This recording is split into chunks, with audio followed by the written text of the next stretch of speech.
But one stock which is at least not falling, it's holding flat, is Infosys. So we'll get talking about that stock in our movers and shakers segment. In fact, that stock is now up close to about 0.1% as Vishal Sikka in the Bank of America Merrill Lynch Global Tech Conference indicated that the company is seeing an improved win percentage in the last 10 to 12 weeks. We have been focusing on things like sales efficiency, sales effectiveness, mining accounts. If you look at the performance of Infosys over the last several years on the top accounts, we have significantly underperformed competition, whether it is the top 20 or top 50 or however you look at that. We have 5 verticals that we have segmented our go-to-market in, and we have taken the top 3 accounts in each of the 5 verticals to give a very dedicated focus to that from my side and from the office of the CEO to better connect the dots across the company and to because there is a tremendous room to grow in those accounts. We have recently significantly improved our win percentages in the last couple 3 months. Just in the last 10 weeks or so, 12 weeks or so, we have won 6 major deals of more than $50 million each. All right. Also, the stock in focus is Adani Enterprises, down 80% post the massive restructuring announced by the company, which is effective today. Pragya Bharadwaj joins in with the fine print. Pragya. Well, Samira, let's not scare the people. And, by that 80% down that the stock is, it's pretty meaningless in today's trade. That scheme of arrangement is effective today. And the correction in the stock price had to take place. And we've been highlighting all through all through the course of this week. Now, the restructuring, of course, is effective today. The company has announced this massive restructuring program right with their quarter 3 results in January 2015. Post the demerger with the scheme of this arrangement, now the shareholders of Adani Enterprises will directly own the shares that they were indirectly holding in Adani Ports and Adani Power. Also, the shareholders will be entitled to about 100 shares of Adani Transmission Limited as and when this entity gets listed. There's a huge value unlocking exercise that takes place here. What's left in Adani Enterprises, and remember, analysts before this restructuring was announced used to ascribe a value of just about 5 to 6 rupees per share to these businesses of the company. These will include coal trading and mining, and remember, mining would include the mining development operations, that very lucrative business line which Adani Enterprises is exploring in a very big way. But apart from that, they're agri and agri-logistics, which includes the branded edible oil segment and the city gas distribution businesses.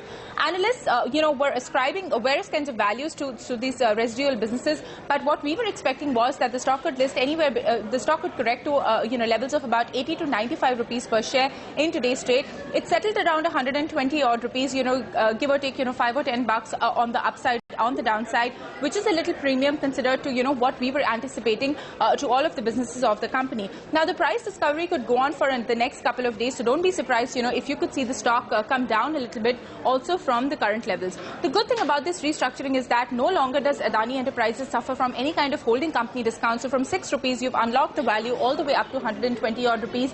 The company has a much leaner balance sheet. On account of Adani Ports and Power, their debt would have stood at roughly about 70,000 odd crores. So that seems to have corrected quite a bit. And now, since the company will focus on the core businesses of the company, raising money and any kind of equity will not be a problem for Adani Enterprises going forward. Also, there is that big kicker of when Adani Transmission gets listed, because, the enterprise value that the company is ascribing to this is 11,000 crores. So as and when it gets listed, it will be a big value unlocking exercise. There'll be a lot of third-party business which Adani Transmission will be able to, unfold going forward. So, that will be the big kicker that comes in. So not only are you now sitting with direct shareholding of 2 of the key businesses, Adani Ports and Adani Power, but even, in the core businesses, there's a huge value unlocking exercise which the company's been able to do in a rather ingenious way, if I can say so.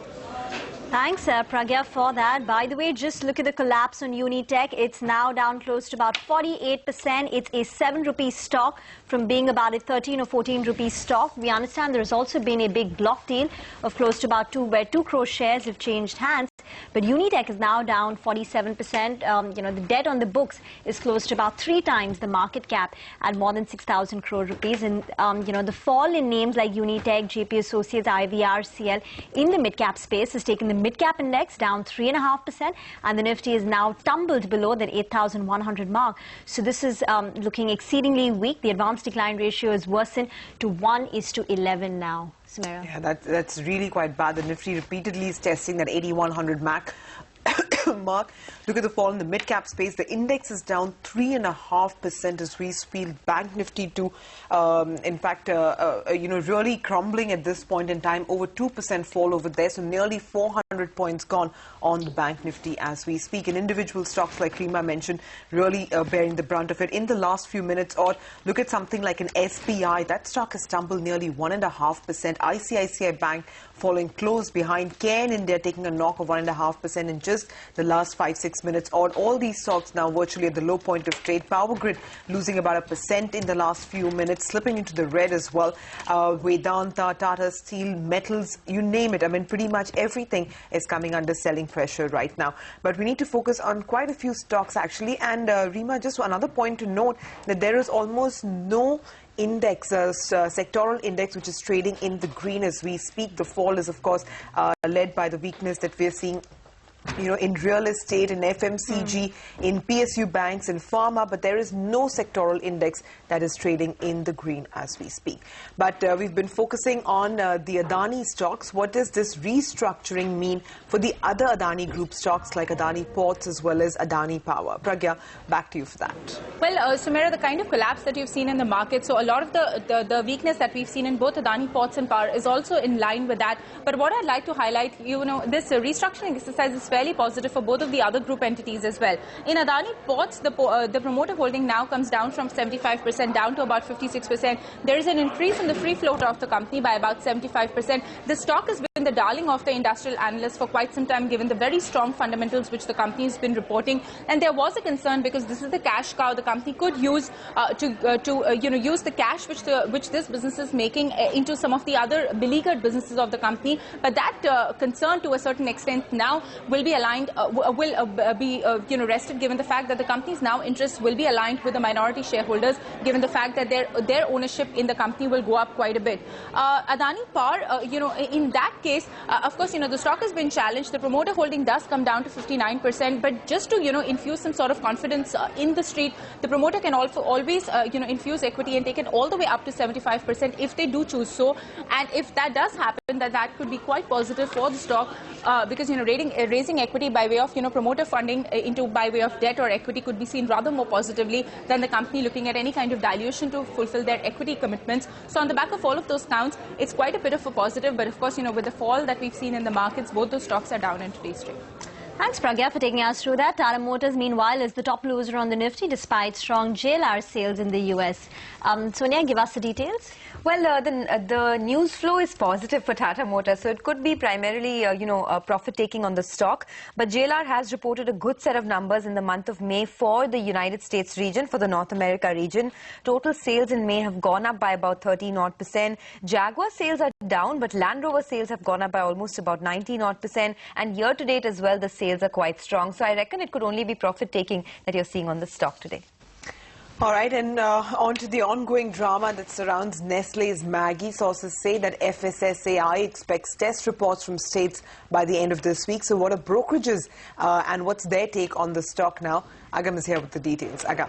So there's been a lot of disappointment surrounding this particular piece of news, and we are getting to understand that the more and more states are initiating probes into this particular aspect of Maggi noodles. And given that, we've also seen a lot of brokerages turn cautious now. So while we haven't seen any changes in the ratings or the target prices, we are looking at some calls coming through. So let me begin with the CLSA on Nestle, where they do understand that the final outcome of probes will take time, but the developments from these will have a negative impact on Nestle particularly, given the fact that as per their estimates, Maggi noodles comprise of nearly 20% to the revenues. Moving on to Credit Suisse, they are of the same opinion, and once again they suggest that the prepared dishes and are the only category which had reported a positive volumes inflow when it comes to the calendar year of 2014. This means that given the fact that as per their estimates, Maggi noodles comprises of nearly 20 to 25% of the total revenues.